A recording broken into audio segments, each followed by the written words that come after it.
পবিত্র ঈদুল আজহা যতই ঘনিয়ে আসছে, দেশের গণপরিবহন এবং পশুর হাটগুলোকে কেন্দ্র করে ততই তৎপর হয়ে উঠছে অপরাধী চক্রগুলো। বিশেষ করে সাধারণ যাত্রী এবং গবাদি পশুর ক্রেতা বিক্রেতাদের টার্গেট করে প্রতি বছরই সক্রিয় হয়ে উঠছে আন্তঃজেলা অজ্ঞান বা মলম পার্টির সদস্যরা। কৌশলে চেতনানাশক খাইয়ে মানুষের সর্বস্ব লুটে নেওয়াই এই চক্রগুলোর প্রধান লক্ষ্য। ঈদকে সামনে রেখে সাধারণ মানুষের নিরাপত্তা নিশ্চিতে তাই দেশ জুড়ে কঠোর নজরদারি জোরদার করেছে আইনশৃঙ্খলা রক্ষাকারী বাহিনী।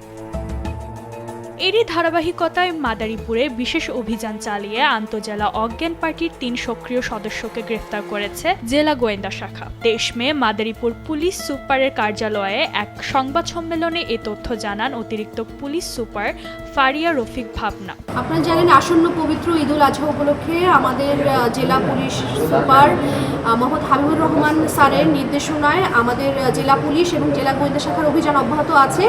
এরই প্রেক্ষিতে গত ২২ মে ২০২৬ খ্রিস্টাব্দ ভোর ৫টা ৩৫ ঘটিকায় একটি বিশেষ অভিযান পরিচালনা করে আমরা অজ্ঞান পার্টির একটি চক্রের ৩ জন সদস্যকে গ্রেফতার করেছি। আমাদের হচ্ছে তদন্ত। তিনি বলেন, গোপন সংবাদের ভিত্তিতে ২২ মে শহরের নতুন শহর এলাকার হোটেল জাহিদ নামের একটি আবাসিক হোটেলের ২য় তলায় একটি অভিযান চালিয়ে এই আসামিদের গ্রেফতার করা হয়। এই অভিযানে গ্রেফতারকৃতরা হলেন ভোলা সদর উপজেলার পশ্চিম ইলিশা এলাকার মোহাম্মদ কালাম হোসেন, গোপালগঞ্জের মুকসুদপুর উপজেলার মোহাম্মদ জাহাঙ্গীর মোল্লা এবং মাদারীপুর সদর উপজেলার চরমগুড়িয়া এলাকার বাসিন্দা মোহাম্মদ জাকির হাওলাদার। আইনশৃঙ্খলা রক্ষাকারী বাহিনীর তথ্য অনুযায়ী ধৃত আসামিরা প্রত্যেকে আন্তঃজেলা অজ্ঞান পার্টির সক্রিয় সদস্য এবং তাদের বিরুদ্ধে দেশের বিভিন্ন থানায় একাধিক মামলা রয়েছে।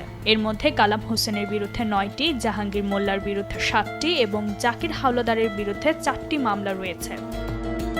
অভিযানকালে হোটেল জাহিদের ওই কক্ষ থেকে কথিত বিষাক্ত চেতনানাশক হালুয়া তৈরির বিভিন্ন রাসায়নিক উপকরণ, মধু, সরিষার তেল, সেকারিন, মোবাইল ফোন এবং পলিথিন প্যাকেট সহ চুরির নানা সরঞ্জাম জব্দ করা হয়।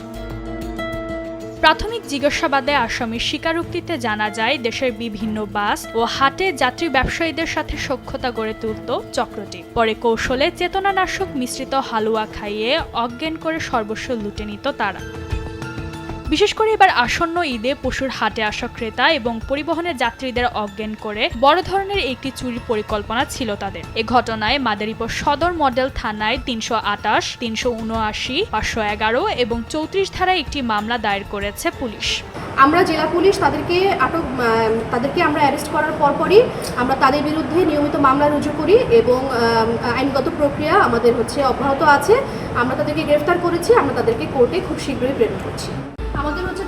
এ বিষয়ে অতিরিক্ত পুলিশ সুপার ফারিয়া রফিক ভাবনা আরও জানান, আসন্ন পবিত্র ঈদকে কেন্দ্র করে সাধারণ মানুষের নিরাপত্তা নিশ্চিতে জেলা পুলিশ তৎপর রয়েছে। অজ্ঞান পার্টি, মলম পার্টি সহ যে কোনো ধরনের অপরাধ চক্রের বিরুদ্ধে গোয়েন্দা নজরদারি ও বিশেষ অভিযান অব্যাহত থাকবে।